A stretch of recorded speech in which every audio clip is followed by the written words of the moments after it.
사람이 뭐라고 하는가가 아니고 저 원장이 뭐라고 하나 그게 아니고 하나님이 뭐라고 말씀하시는가 여기에 관심이 있어야 합니다.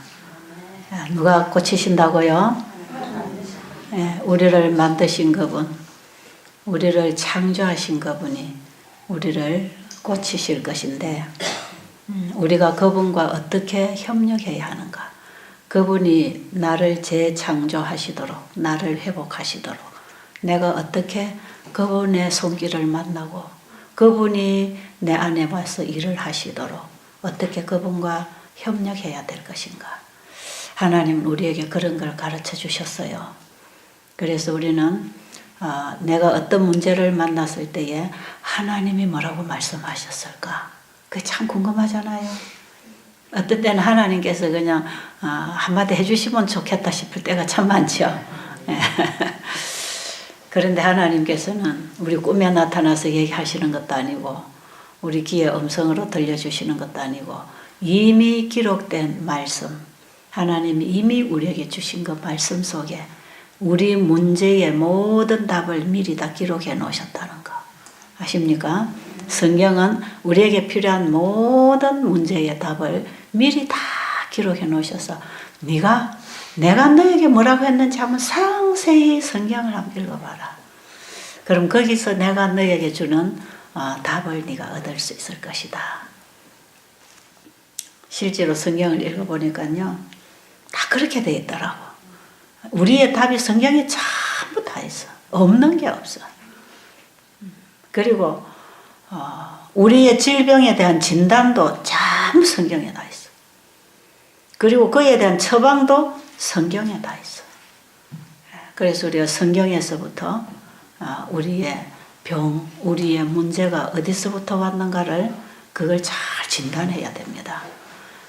오진을 해서 약을 잘못 쓰면 그 약이 닿을까요? 오히려 해롭겠지요. 오진을 해가지고 처방을 해버리면 그 약이 닿을 수가 없겠죠. 성경은 보면 오진이 없습니다. 정확하게 우리의 문제를 진단하고 있고 그 진단을 주신 반면에 우리에게 어떤 질병과 고통의 원인이 되어 있는 그 진단이 그걸 바로 하면 그게 또 처방입니다. 그 처방.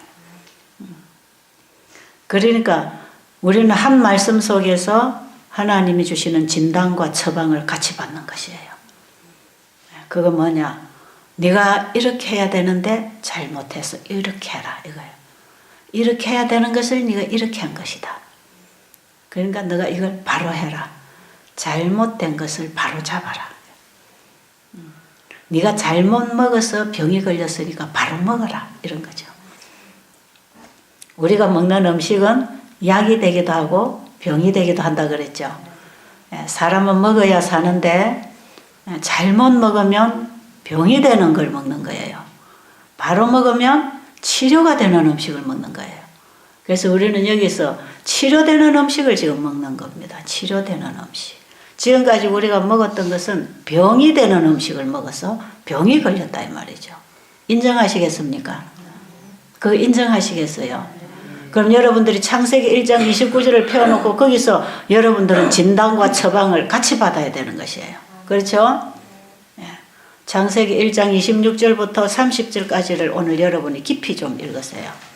하나님이 사람을 창조하신 다음에 뭘 먹으라고 했는지 정말 공중의 새와 땅에 기는 짐승들과 물에 있는 물고기를 그걸 먹으라고 했는지 그걸 다스리고 함께 놀아라고 했는지 여러분 잘 보세요. 뭘 하나님 먹으라고 하셨나? 사람이 먹고 살아야 생육 번성을 하게 돼 있는 이 사람에게 절대로 이런 건 먹지 말고 이런 걸 먹는 것이다. 창세기 1장 26절부터 30절까지 짐승들에게도 푸른 풀을 먹게 했고 사람에게도 식물성을 먹게 하셨습니다. 자, 근데 요즘에 병이 걸리는 거 보니까 전부 다 고기 먹어서 온 거예요. 전부 우리가 먹지 말아야 될 것들을 다 먹고 있는 거라. 네. 우리의 밥상에 올라오는 종류들이나 거기 들어가는 양념들이나 전부 병이 되는 것들을 먹고 있으니까 몸이 병이 안 걸릴 수가 없지요. 그런데 하나님께서 너 이런 거 먹지 말아라. 공중에 나는 새와 물의 물고기와 땅에 기는 모든 것들은 너희들이 함께 놀고 다스릴 친구들이다. 이런 건 잡아먹는 게 아니라고 기록해놨어. 그리고 너희가 먹을 식물의 음식은 씨를 심어서 땅에서 나오는 모든 식물들, 태양 에너지를 합성시켜서 만든 영양소들, 식물을 통해서 우리 몸에는 치료제가 되는 태양 에너지를 받게 돼 있어요. 그래서 식물을 먹을 때에 내가 너를 치료할 수 있는 재료가 거기에 치료제가 들어간다는 것입니다. 이게 우리가 생활 속에서 얻는 치료제들입니다. 그래서 우리가 성경을 가만히 보면 내가 이런 거 잘못됐구나. 원수를 악으로 갚지 말고 악을 선으로 대하라. 이런 말씀도 보세요. 우리가 왜 스트레스 받고 정신적인 고통이 있는가? 악을 악으로 대하고 싸우다가 병이 드는 거라. 악을 악으로 대하다 보면 병이 들어. 악을 뭘로 이기라? 선으로 악을 이기라. 그럼 어떻게 우리에게 그 악을 이길 수 있는 선이 어디 있습니까? 내게 있는 거 내가 줄게. 그런 뜻이에요. 내가 줄게. 그런 뜻이에요. 너도 악밖에 없고 상대도 너에게 악으로 다가올 때 네가 줄 수 있는 거는 악을 악으로 갚는 것밖에 없잖아. 그런데 악으로 선을 이기라고 하신 분은 그 선이 나에게 있어. 내게 와서 구해라. 너희는 내게 와서 구하고 내가 주는 걸 받아서 싸워서 이겨라. 이 말이에요. 악을 이길 수 있는 길은 선이라는 것입니다. 악을 이길 수 있는 대책은, 악을 이기는 그 답은, 그 처방은 선이라는 거라. 선.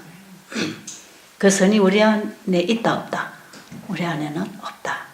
그러니까 누구에게 구해야 될까요? 상대가 나에게 악으로 올 때 주님께 돌아가야 됩니다. 주님, 저에게 악밖에 없습니다. 저는 그냥 싸워서 그냥 터지도록 싸우고 싶습니다. 그럴 때에 주님께 무릎 꿇고 주님, 주님의 선을 저게 주십시오. 주님은 악을 선으로 이기라고 했지 않습니까? 그럼 주님이 저에게 선을 주셔야 되지 않습니까? 저에게 선을 주십시오. 그래서 여러분이 어떤 나를 괴롭히는 대상이 있을 때 주님 앞에 무릎 꿇고 간절히 기도해 보세요. 그 악한 사람을 보지 말고 주님을 바라보고 계속 기도해 보세요. 주님께서 내 마음에 악을 선으로 이기려고 결정하고 주님께 마음을 여는 순간에 선한 마음이 내 안에 들어옵니다. 이게 악을 이기는 방법이에요. 그 순간에 들어옵니다. 그 순간에. 그런데 우리는 왜 악을 자꾸 악으로 싸우려고 하느냐 하면 하나님께 선을 구하고 싶지를 않아. 갚아주고 싶으니까. 그걸 안 갚아주면 내가 억울할 것 같으니까. 억울해서 안 되지. 이건 하나 갚아줘야지. 그래서 자꾸 왔다 갔다 하다 보면 결국은 나도 상처받고 상대도 상처받고. 그럴 때에 주님 앞에 기도할 수 있는 그 신앙을 가진 사람은 참 복 있는 사람이라. 그렇겠죠? 성경은 우리에게 모든 문제의 그 어떤 정상에 대한 진단과 처방 이런 것들이 전부 다 있어요. 그래서 우리가 이 말씀 속에서 내 답을 다 얻어야 돼요. 만드신 분이 고쳐주시는 그 처방 하나님께서 안 주신 게 없어. 안 주신 게 아무것도 없어요. 영적인 세계, 우리의 갈망, 갈등이라든지 정신적인 어떤 갈등, 인간관계의 갈등 문제라든지 그 다음에 우리의 육체적인 어떤 고통스러운 이런 문제라든지 그 답이 어디에 있는가? 전부 성경에 하나님이 처방을 주셨습니다. 오늘 제가 또 그 하나의 처방을 여러분들에게 소개하려고 합니다. 잘 받아 먹으세요. 하나님의 처방은 받아 먹어야 약효가 있습니다. 아무리 좋은 약도 안 받아 먹으면 효과가 나타나요. 자, 이사야 57장 보겠습니다. 이사야 57장 15절부터 한번 볼게요. 먼저 찾으신 분은 읽으셔도 괜찮아요. 네, 제가 먼저 찾았네. 이사야 57장 15절 다 찾으셨지요? 자, 지극히 존귀하며 영원히 거하시며 거룩하다 이름하는 이가 이와 같이 말씀하시되. 누굽니까? 누구죠? 이분이 누굽니까? 누군지 모르겠어요? 예? 이분이 누굴까요? 예? 참 이상한 사람들이네. 아니, 이상한 분들이라 여기 지금 여기 거의 대부분이 지금 다 기독교인들인데 어떻게 대답이 안 나오나요? 자, 다시. 자, 지극히 존귀하며. 지극히 존귀한 분이 두 분입니까? 한 분입니까? 아, 그런데 누구예요? 예, 이제 나오네요. 지극히 존귀하며 영원히 거하시며. 누굽니까? 예, 만드신 분이다 이 말이에요. 거룩하다 이름하는 이가 이와 같이 말씀하시되. 그 다음에 읽어보세요. 뭐라고 하셨나? 예, 내가 높고 거룩한 곳에 있으며 또한 통회하고 마음이 겸손한 자와 함께 있나니 이는 겸손한 자의 영을 소생시키시며 통회하는 자의 마음을 소생시키려 함이라. 내가 영원히 다투지 아니하며. 여기도 영원히 다투지 아니하신다 했죠. 영원한 지옥은 없습니다. 영원히 고통 주는 분은 없습니다.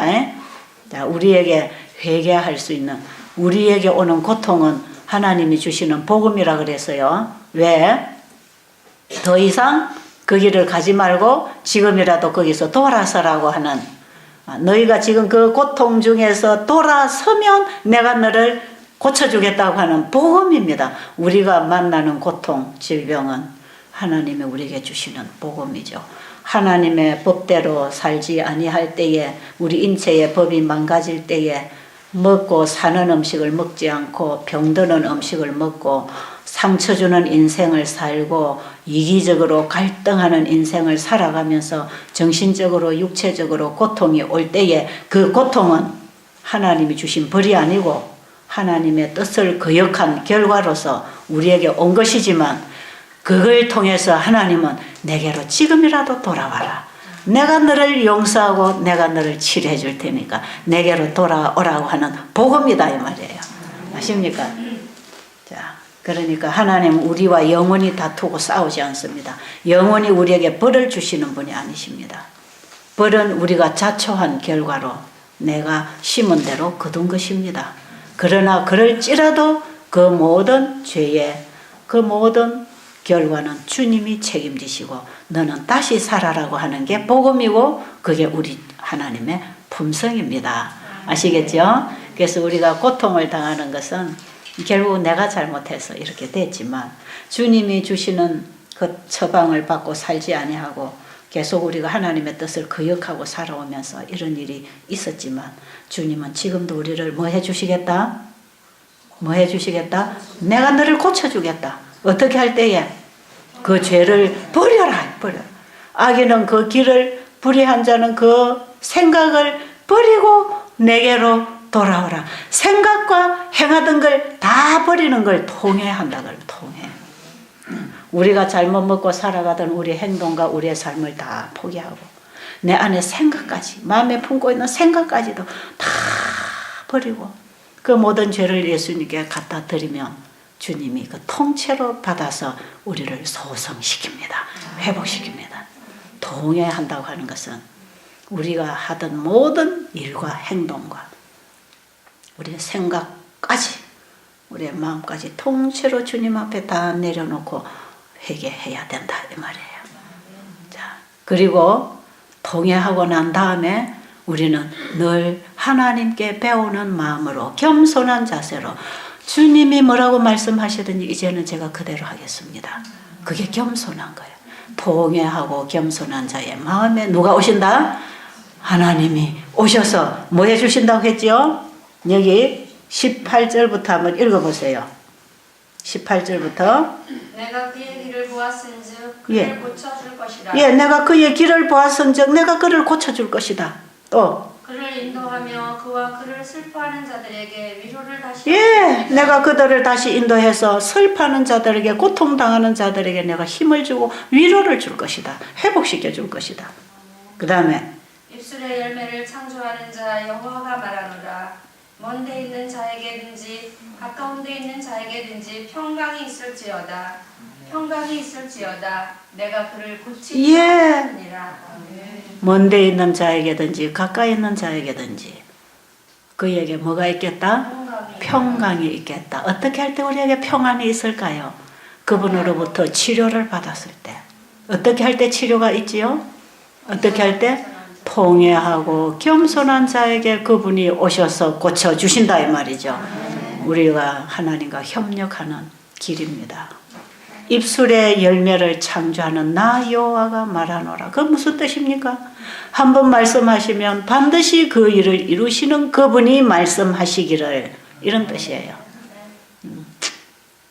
그러니까 내가 너에게 한 약속은 절대로 취소되지 않는다.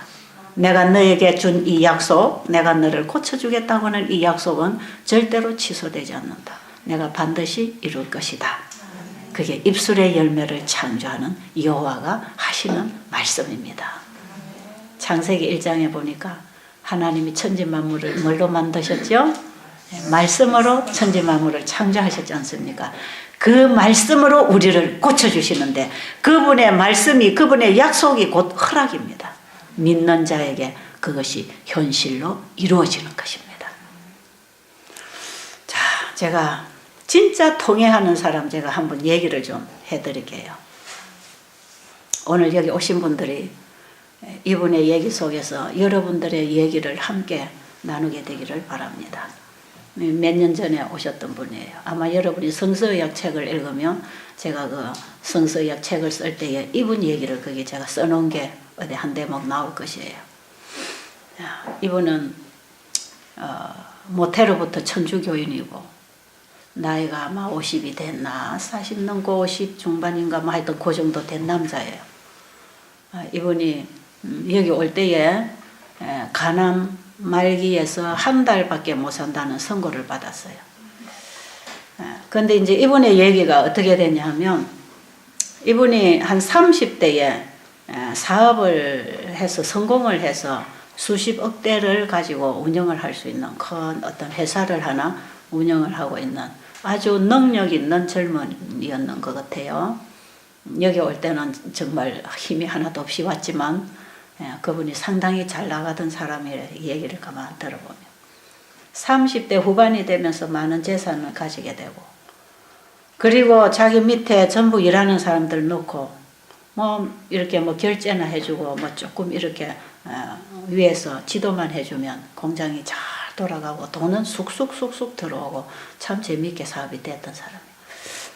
그래가지고 이분이 이제 처음에는 어렵게 부부가 협력해서 시작을 했지만 이제 점점 사업이 잘 되고 여유가 생기고 경제적 여유도 있고 시간적 여유도 있고 할 일이 없어요.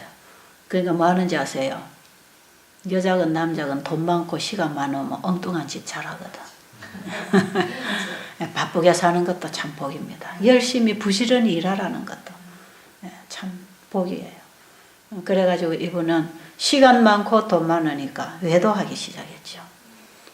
그래서 이제 그 부부간에 문제가 생겼습니다.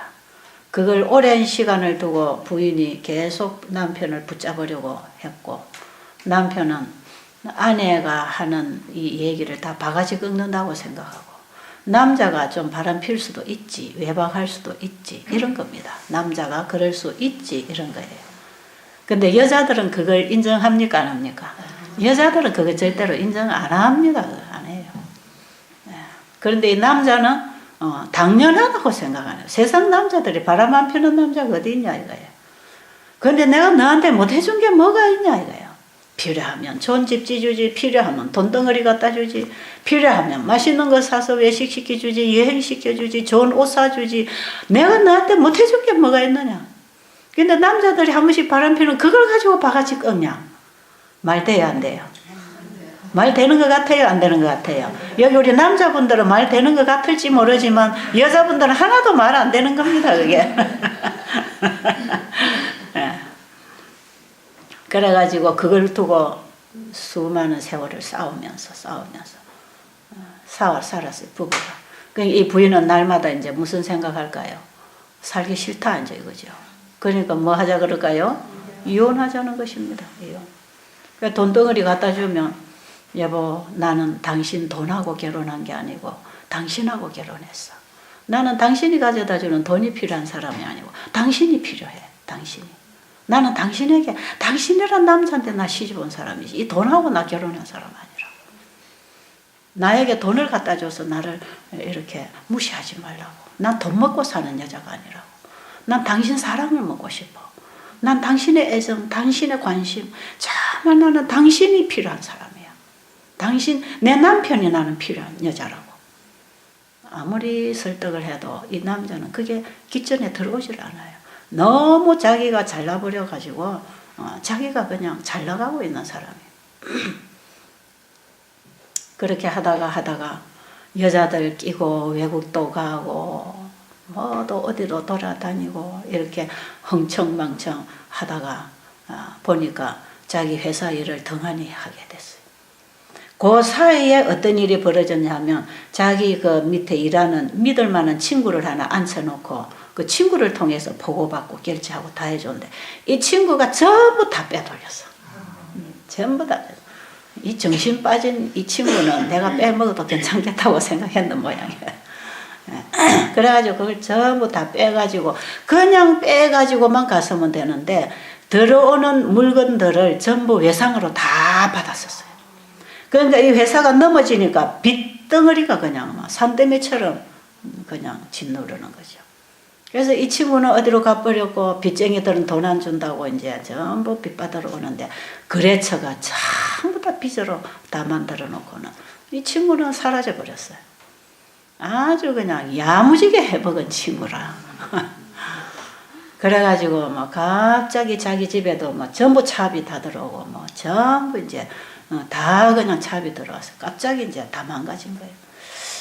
이런 상황이 생기는데 요 차비 집에 들어오기 전에 이 자기 와이프가 이제 계속 이혼을 하자고 해서 이혼을 했어요. 이혼을 하자고 할 때에 이제 자기가 그때 지금 내가 좀 사업이 어려우니까 내가 좀 수습해놓고 나면 이혼하자 그랬대요.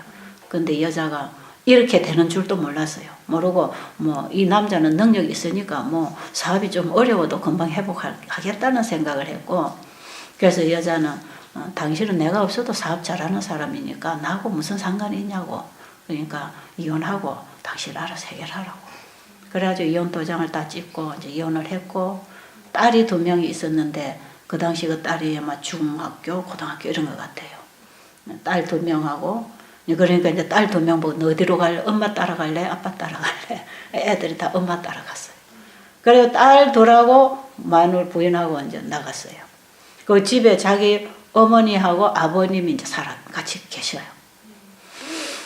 그랬는데 나가고 나서 며칠 지나고 나니까 차비 다 붙는 거예요.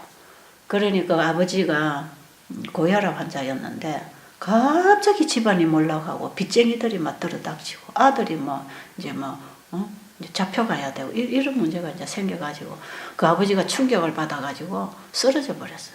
왜냐면 혈압이 터졌어요.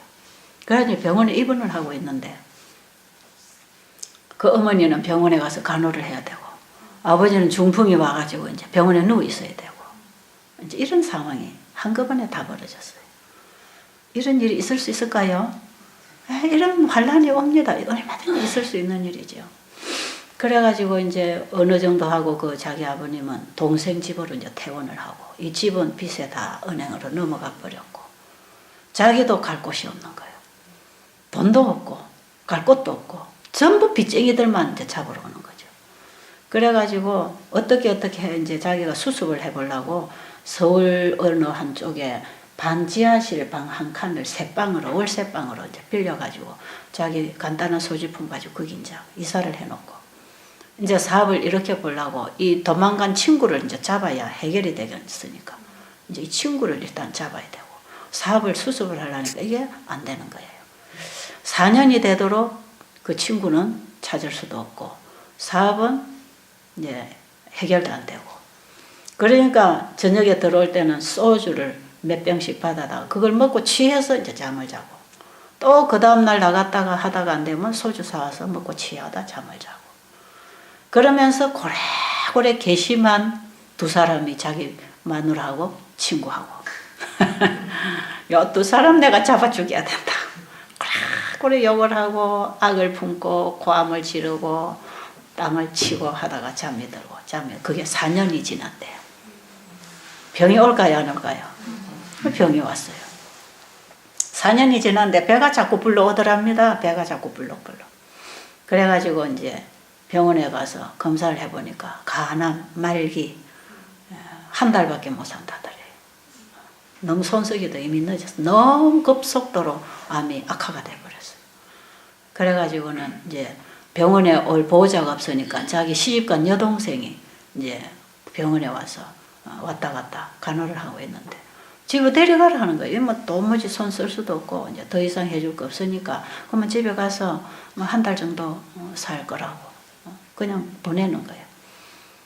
그런데 그때에 이 여동생이라는 사람이 아는 사람이 베델 수양원을 왔다가 간 사람을 알아가지고 베델 수양원을 소개를 받았어.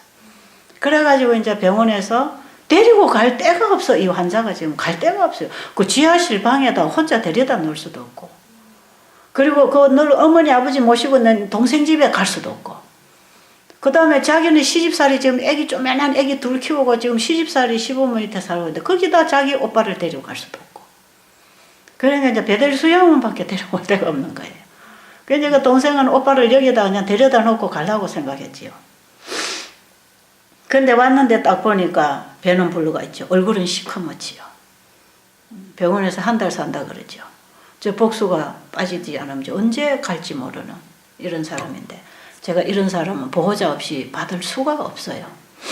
제가 24시간 그 사람 옆에서 간호를 못 해주려면 보호자가 와야 됩니다. 이 사람 만사가 다 보호자가 필요한 사람이에요. 그래서 이 환자는 보호자가 없으면 받을 수가 없다고. 그랬더니 이 여동생이 보호자가 없다는 겁니다. 그럼 동생이 보호자 하라고. 나는 우리 시부모님한테 지금 쪼매 꼬맹이 애들 둘 맡겨놓고 왔기 때문에 지금 빨리 가야 된다. 그럴지라도 이분을 두고는 못 가니까 내가 이분을 책임을 질 수는 없으니까 일단 누구든지 보호자를 여기 두고 가시라고. 그랬더니 이 사람이 자기 시가집에 전화를 하다가 며칠간 시간을 얻었어요. 그래가지고 이제 같이 있게 됐어. 근데 이분이 이제 와서 그냥 자기는 이제 죽을 날만 생각하는 거죠.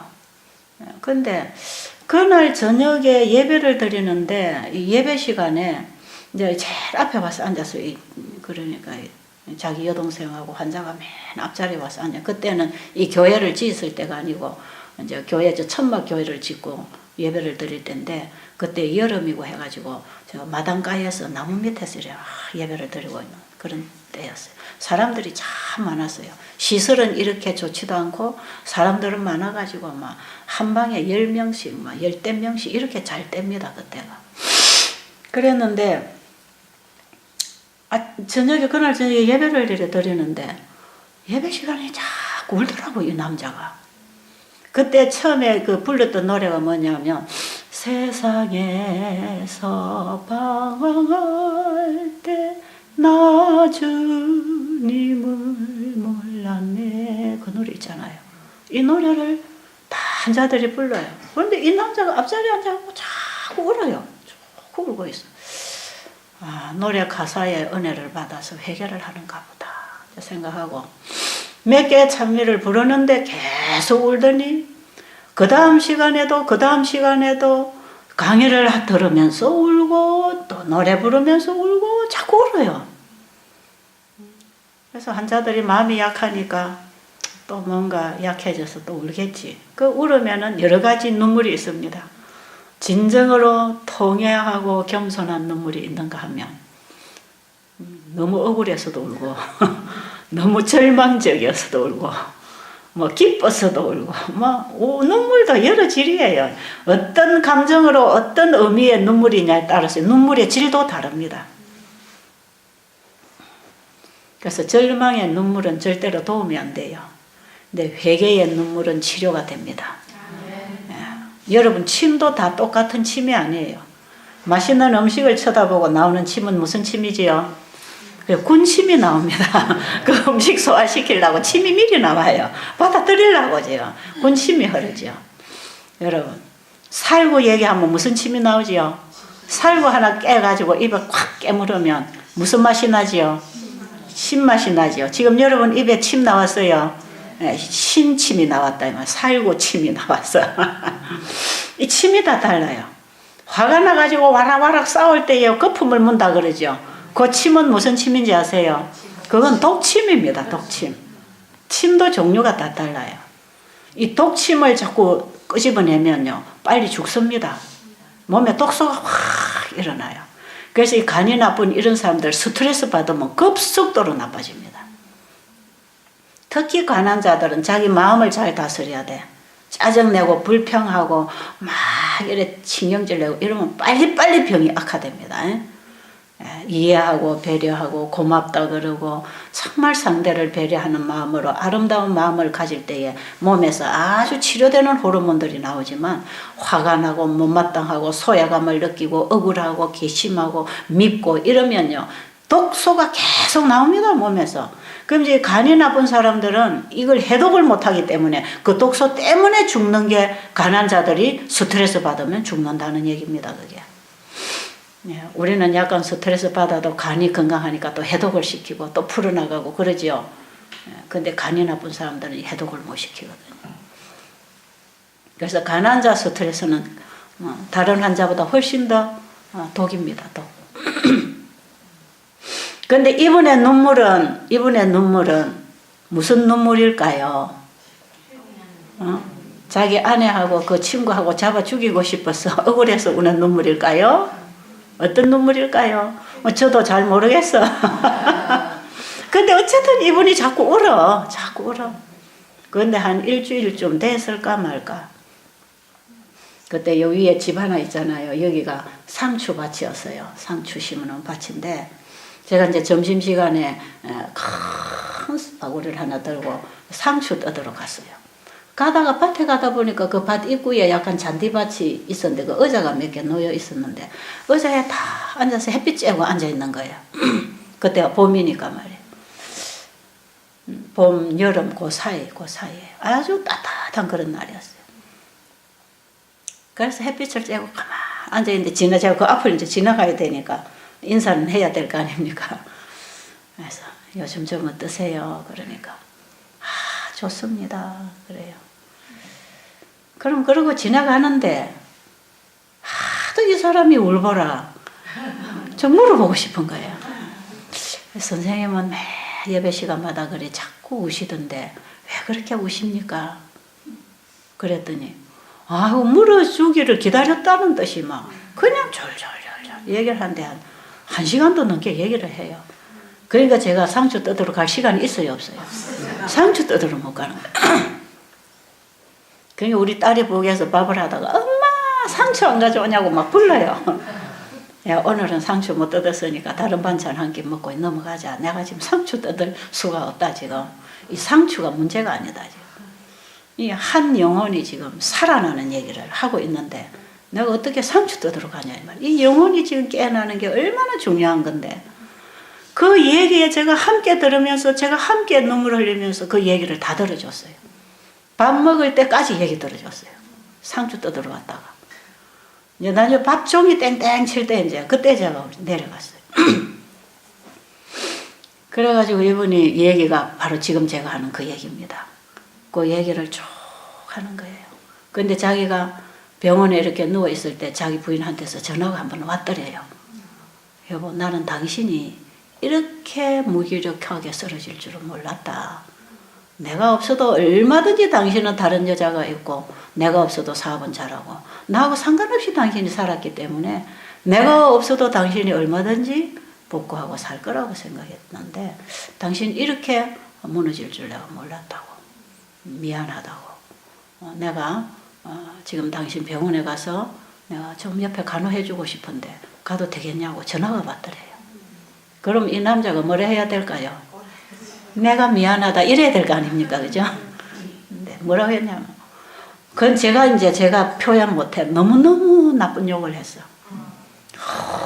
그러니까 세상의 사람들이 하는 욕짓거리 있잖아. 이런 걸 막 자기 부인한테 다 해가지고 내 앞에 나타나기만 하면 칼로 배를 쑤셔 죽일 거라고.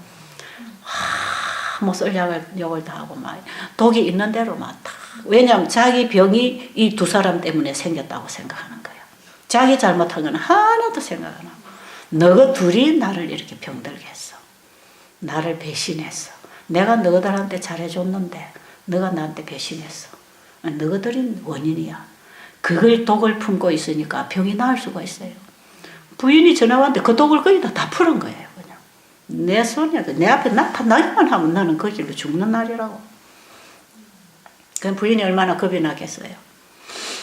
자, 그러고 왔다는 것입니다. 그게 마지막 자기 부인하고 전화 통화했고, 그 다음에 갈 곳이 없어서 자기 동생이 이쪽으로 데리고 왔는데, 이 꼴짝을 들어오는데 너무너무 멀더라는 거죠. 이런 적막한 꼴짝에다가 나를 버려두고 얘가 이제 갈 모양이구나. 그러니까 막 화도 나고 슬프기도 하고 그냥 자기가 비참하기도 하고 그러면서 막 다 죽이고 싶고 막 이 화가 목에까지 꽉 이렇게 쌓여가지고 이제 차를 타고 오는데 택시 타고 오는데 여기까지 들어왔다는 거죠. 그때 이제 이 앞에 마당에 이게 이제 거기 차가 닿는 곳이었어요. 이 마당이. 그래가지고 차를 거기다 탁 세우고 마당가에 이렇게 탁 앉았는데 하늘을 이렇게 쳐다보는데 공기가 너무 좋고 하늘이 너무 맑고 동산에 막 꽃들이 피어있고 잔디가 새파랗고 놈이 여기 와서 차에서 내려서 코로 벌써 공기가 들어오는데 이 자연이 이 시각을 통해서 이 후각을 통해서 청각을 통해서 이제 다 들어오는 겁니다. 그러니까 여기까지 쌓여있던 화가 쑥 내려가더래요. 마음의 평안이 싹 온데 숨을 쉬다는 거죠. 그래가지고 마당가에 돌에 앉아서 진짜 차를 배부른 사람이 서울서 타고 왔으니까 얼마나 힘들겠어요. 마당가에 앉아서 이제 저 걸어 내려서 사무실까지 가지도 못하고 앉아서 이제 이렇게 숨을 돌리고 있는데 가슴이 쑥 내려가더니 마음이 평안해지더니 그 괘씸하던 화가 싹 풀어진 거예요. 여러분, 하나님께서는 이 천년계를 통해서 우리에게 사랑의 메시지를 보내십니다.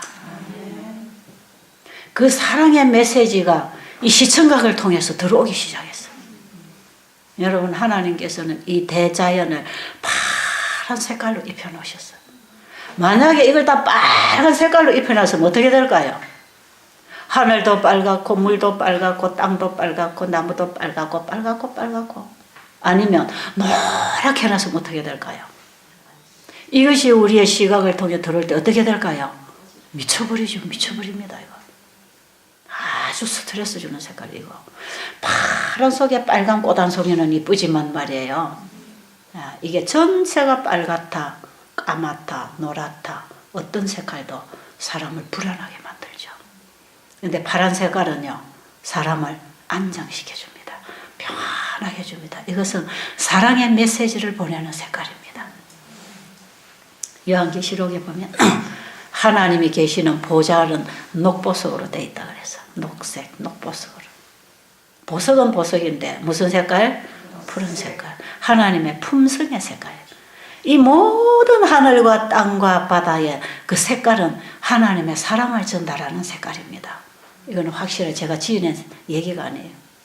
정말 과학적이고 신앙적이고 신학적이고 정말 하나님의 품성을 전달하는 색깔은 푸른색입니다. 푸른색. 파란 색깔을 보면 마음이 평안해지죠. 여러분 스트레스 받을 때 새파란 하늘을 바다를 한번 쳐다보고 높은 하늘을 한번 쳐다보고 저 높은 산에 가서 자연의 대지를 한번 쫙 바라보세요. 뭔가 가슴이 확 뚫리는 느낌 받지 않습니까? 그죠? 그런 거 있죠? 그래서 여러분 우울증 환자들이 하늘을 보고 바다를 보고 산으로 올라가면 되는데 우울증 환자들이 자꾸 어두운 곳으로 방구석으로 이불 밑으로 들어가니까 점점 더 괴로워지는 거예요.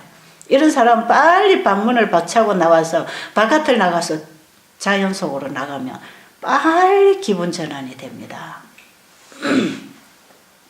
자연의 소리, 자연의 색깔, 너무나 아름다운 공기, 아름다운 대지, 신선하고 쾌적한 이 환경 너무 좋은 거예요. 그래가지고 좀 쉬었다 이제 사무실에 들어왔을 때는 이미 이 사람 마음이 다 가라앉았어. 화가 다 가라앉은 상태. 근데 그날 저녁에 예배를 드리는데 세상에서 방황할 때 나 주님을 몰랐네. 예. 자기가 모태로부터 천주교의 신자로서 집안이 다 천주교 집안인데 내가 세상에서 주님 모르게 주님이 원하지 않는 인생을 살면서 죄만 짓고 살았다는 걸 그때 와서 하나 깨닫기 시작하고 그 첫 시간부터 강의를 들으니까 이 강의가 전부 자기 인생 얘기를 하고 있더라는 거죠. 저거 다 내 얘기구나. 내가 바로 저렇게 살았어. 저렇게 먹었어. 내가 저렇게 했어. 바로 저게 나구나.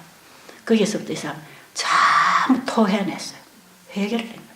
자기가 살아오던 생활, 자기가 잘못 생각했던 거 다 그걸 토해내느라고 눈물을 그렇게 쏟았던 거라. 얼마나 이쁜지 몰라요. 제가 요즘처럼만 나이가 많았어도 꼭 안아줬을 거라. 그때 그분하고 저하고 나이가 비슷했어요. 진짜 제가 그분이 여자 같으면 꼭 안아주고 싶어. 너무너무 예쁜 거라. 그래서 이제 밥 먹으러 오라 해서 내려가서 그 사람 밥 먹게 놔두고 제가 방맹록을 찾았어. 그런데 이제 이분이 하는 말이 뭐냐 하면 마지막에 하는 말이 내가 죽기 전에 내 아내를 한 번만 만날 수 있다면 내가 아내에게 용서를 받고 죽고 싶다고. 용서를 내가 받고 그리고 내가 죽어야 되는데 절대로 내 아내는 이제 내 앞에 안 나타날 겁니다. 그러면서 병원에서 했던 그 전화통화 얘기를 하더라고요. 내가 이렇게 하고 전화를 끊었기 때문에 절대로 이 여자가 내 앞에 나타날 리가 없다고. 그러면서 얼마나 슬프게 우는지요. 그래서 제가 이제 밑에 사무실에 가서 방명록을 열어서 이제 그 방명록에 있는 주소 전화번호에다 전화를 했어요. 그 자기 동생 집이었어요. 어머니 아버지가 가 계시는. 그래서 제가 그 전화를 했어요. 그랬더니 자기 재수가 전화를 받아요. 그래서 지금 이분이 여기 와 있는데 이분이 지금 마음의 변화가 일어나고 있고 자기 아내에게 너무나 잘못을 많이 저질러서 자기 아내에게 한번 좀 용서를 구하고 싶은 마음이 있는데 아내가 나타나지 않을 것 때문에 참 괴로워하고 있다고. 혹시 전화번호 알고 있냐고. 그때 모른대요. 소식을 모른대.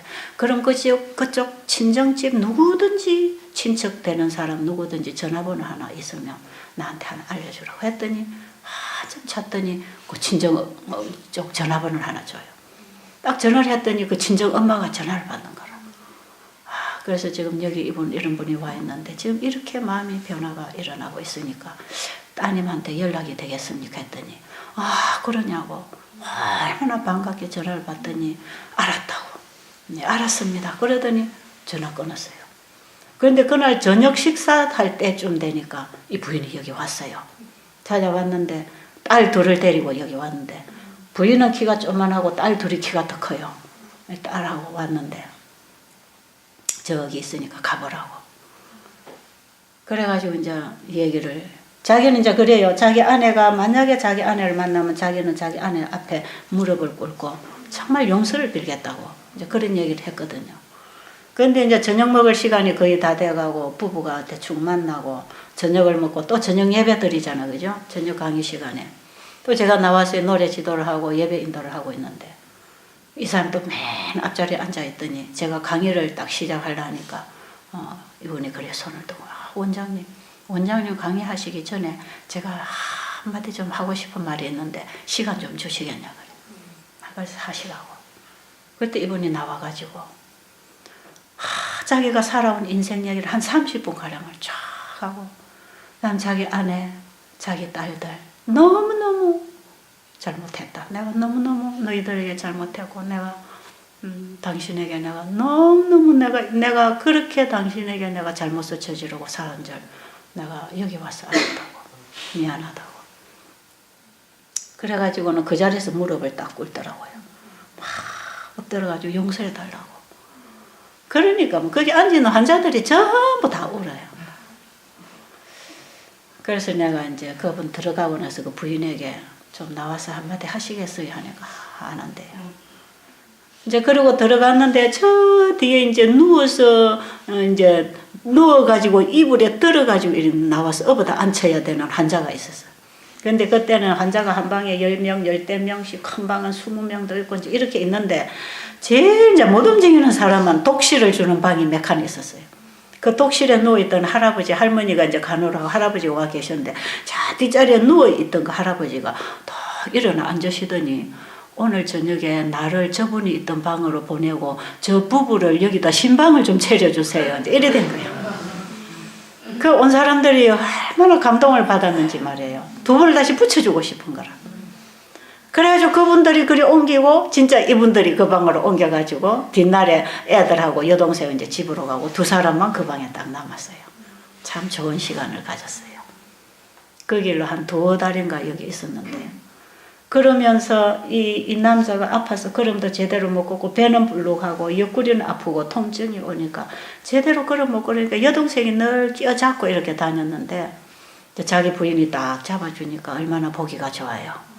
그래서 산중턱에 올라가다가 앉아서 얘기를 하고 얘기를 또 하고 밤에도 보면 소곤소곤 얘기를 하고 두 분이 그냥 다시 좋아져 버렸어. 부인은 당신이 얼마 못 살 거니까 죽기 전에 내가 그동안에 당신 바가지 긁고 내가 당신 괴롭힌 거 회개하는 마음으로 잘 해주고 싶고 남편은 내가 얼마 못 살 건데 당신의 내가 괴롭힌 거 용서받고 사죄하는 마음으로 또 잘해주고 싶고 그러니까 두 부부가 서로를 잘해주고 싶어가지고 그냥 마음이 맞아버렸어. 그래가지고 2달 동안을 살았어요 여기. 한 달 만에 죽는다는 사람은 갈수록 살아나는 거라. 그래가지고 이제 부인이 오고 했으니까 과일식을 이제 며칠 시켜보니까 이제 복수도 빠지고 죄도 빠져나가고 다 빠져나가는 거라. 이제 복수가 싹 빠지니까요. 여기 간 있는 자리 여기요. 주먹만한 덩어리가 하나 쑥 튀어나오는 거예요. 그러니까 이분이 이제 한 번은 예배 시간에 나와가지고 배가 쑥 꺼지고 나니까 옷을 쑥 꺼집어 올리더니 이 덩어리 이거 전부 미움 덩어리라는 거예요. 미움 덩어리. 내가 죄를 많이 지은 미움 덩어리가 여기 이 덩어리가 이렇게 있는데 이거 내가 이제는 이걸 사랑으로 이제 돈 떼먹고 간 친구도 자기가 그 친구에게 죄를 지을 수 있는 기회를 줬다는 거지요. 사람이라는 거는 기회만 있으면 죄를 짓게 돼 있는데 내가 기회를 제공했기 때문에 제 친구 탓도 아니라는 거죠. 얼마나 철저하게 회개를 했겠습니까? 그 다 자기 잘못으로 다 돌리고 이제는 내가 그 미워하는 사람도 아무도 없고 죽이고 싶은 사람도 없고 이제 내가 정말 그들을 용서하게 되었고 오히려 사랑하게 되었고 오히려 내 친구 죄를 짓게 한 그 친구에게 미안하고 다 풀어져 버렸어. 다 풀어져. 그래가지고 이분이 내가 이제는 이들을 사랑하게 되면 이것도 없어질 거라고 그런 간증을 하더라고요. 근데 또 얼마 지나니까 나와서 또 배를 쏙 끄집어 올리고 또 간증을 해요. 보세요, 이거 많이 줄었지요. 그러더니 2달쯤 돼가지고 집에 갈 때 됐는데 또 배를 쏙 끄집어 올려놓고 이제 이거 없어졌지 않냐고. 하나도 없어졌어요. 쏙 다 들어가 버렸어. 속에는 어찌 됐는지 모르지만 하여튼 바깥으로 나온 거 없어. 그래서 내가 이 간 밑을 한번 눌러보라 그랬어요. 아픈가 뭐가 집히는가 한번 눌러보라 그랬더니 아무것도 안 집힌대. 그리고 두 부부가 갔어요. 가서 이혼했을까요? 잘 살까요? 아마 잘 살 걸로 저는 믿습니다. 여러분, 통회하고 겸손한 자의 마음에 누가 오신다?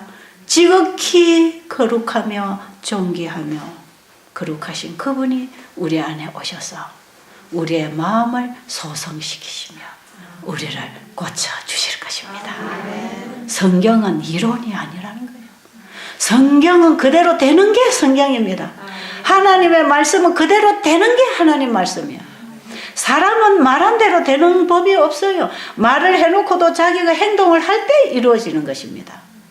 그러나 하나님은 말씀만 하시면 그 말씀이 이루어지는 입술의 열매를 창조해내시는 그 하나님의 말씀은 오늘 우리에게 약속하십니다. 내가 너를 창조했으니 내가 너를 고쳐줄 것이라. 그분이 우리를 고치기 위하여 주시는 처방이 있단 말이에요. 주시는 처방. 그 처방을 여러분이 여기서 받고 배우고 사는데 그 처방은 신앙생활입니다. 신앙생활. 하나님의 말씀이 그대로 이루어질 걸 믿고 그 말씀에 순종하는 것이 신앙생활입니다. 그 신앙생활을 우리에게 처방으로 주셨어요. 그래서 여러분은 밥도 신앙으로 먹어야 됩니다. 우리가 음식을 영양학적으로 먹어서 병이 들었어요, 지금. 왜? 우리 몸은 신앙적으로 창조되었고 신학적으로 봐야 되는데 인간의 학문적으로 우리의 몸을 다스리고 있기 때문에 우리 몸에 필요한 영양을 제대로 공급을 못하고 있어요. 그래서 여러분 영양식은 영양학자들이 주는 영양 처방이 아니고 우리 몸을 만드신 하나님이 주신 영양 처방을 받을 때 신앙으로 먹는 것입니다. 그러니까 우리는 음식도 신앙으로 먹고 생활도 신앙으로 살고 인간관계도 신앙으로 하고 그렇죠? 하나님도 직접 창조주를 믿는 신앙으로 신앙관계를 맺고 살 때에 우리 몸을 그분이 고쳐주십니다. 오늘 답이 나왔지요? 여기 답이 있어요. 분명히 여기 답이 있어요. 이게 하나님이 우리에게 주신 처방 확실해요. 그래서 지금 우리의 병은 잘못된 생활 습관으로 인해서 병이 온 거 맞죠? 이게 우리의 세포가 변질되는 체질적인 병 아닙니까? 이 세포성 질환들은 전부 우리의 생활이 잘못돼서 세포가 변질을 일으키고 기능이 저하되고 우리 몸이 전부 병체질로 바뀌면서 병이 드는 것인데 이것은 우리의 잘못된 생활 습관 때문에 우리 몸이 병이 들었다. 그럼 우리가 다시 올바른 생활로 돌아가자. 그게 뭡니까? 창조주께로 돌아가자. 참된 하나님의 말씀을 따라서 살아가는 신앙생활을 바로 하자. 그럴 때에 우리 몸은 또 다 바로 돌아옵니다. 아십니까? 잘못된 생활에 적응하기 위하여 우리의 유전자가 변질이 되고 세포가 다 변질이 일어났어.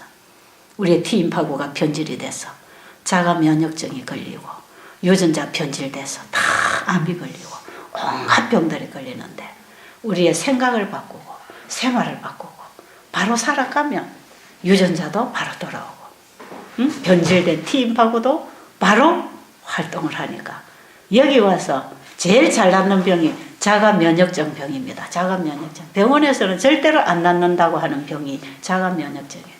여기서는 자가 면역증 다 낫습니다. 다 나요. 왜?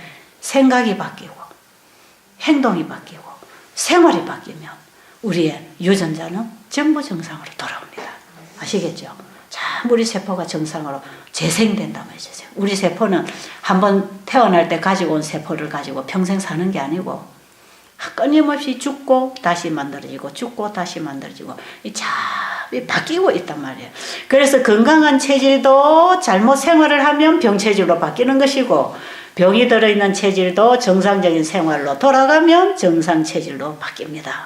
우리 몸은 주인이 어떻게 살아가느냐에 따라서 항상 거기 적응하면서 따라가는 종이기 때문에 주인이 바른 생각하고 바른 행동을 하고 바로 살면 우리 몸도 바로 돌아온다 이 말이에요. 그래 될 것 같아요. 그러니까 베델수양원에 와서도 병이 낫는다 안 낫는다 그거 걱정하지 말고 내 생각이 바로 되고 행동이 바로 되고 내가 바로 하고 있다면 몸은 바로 돌아올 것입니다.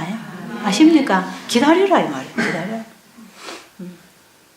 아이를 낳아놓고 그 아이에게 좋은 음식을 먹이고 목욕을 시키고 기저귀 갈아주고 교육을 시켜놓으면 애가 그냥 크는 것이지. 애가 클까 말까 걱정해서 애가 크는 게 아니다 이 말이에요. 우리 몸도 나을까 안 나을까 걱정해서 낳는 게 아니고 바로 하면 낫는 거다 이 말이에요. 바로 하면 나아지고 있는 것입니다 그냥. 여기 와서도 생전 운동도 안 하고 방에만 들어놓고 밤에는 안 자고 낮에는 잠을 자고 먹으라는 거 안 먹고 사다 놓고 먹고 간식 갖다 놓고 먹고 뭐 스트레스 받고 불평하고 싸우고 이러고 있으면 병이 안 낫는 거예요. 그렇게 되면 점점 우리 몸은 더 나빠집니다. 베델수양원에 와서도 더 나빠지는 사람이 있고 여기 와서 더 좋아지는 사람이 있고 여러분이 여기서 어떻게 생활을 해줄 건가 여러분의 생각과 행동이 어떻게 변화가 일어날 것인가. 이게 중요한 것입니다. 확실한 거 오늘 여러분 붙잡으시기 바랍니다. 뭐 그 외에 별거 없어요. 다 그 원리 속에 우리의 모든 생활이 이루어질 때 바로 되는 것이고 우리의 영과 혼과 몸이 강건하게 회복되는 길이 바로 그것입니다. 자, 기도드리고 마칩니다. 하나님 아버지, 오늘 우리에게 주신 하루 우리의 마음이 하나님께로 돌아올 수 있도록 인도해 주시옵소서. 우리 마음의 변화를 일으켜 주시옵소서. 우리의 악한 생각이 있습니다. 우리의 악한 삶이 있었습니다. 이거 다 버리고 주님의 십자가 아래 무릎 꿇고 재창조를 받고 싶습니다. 아버지, 오늘 우리에게 회복을 주시겠다고 약속하신 주님의 말씀, 그 약속을 믿고 오늘 다 포기하고 주님께로 돌아오려고 합니다. 받아주실 것을 인해서 감사하며 예수님의 이름으로 기도드립니다. 아멘.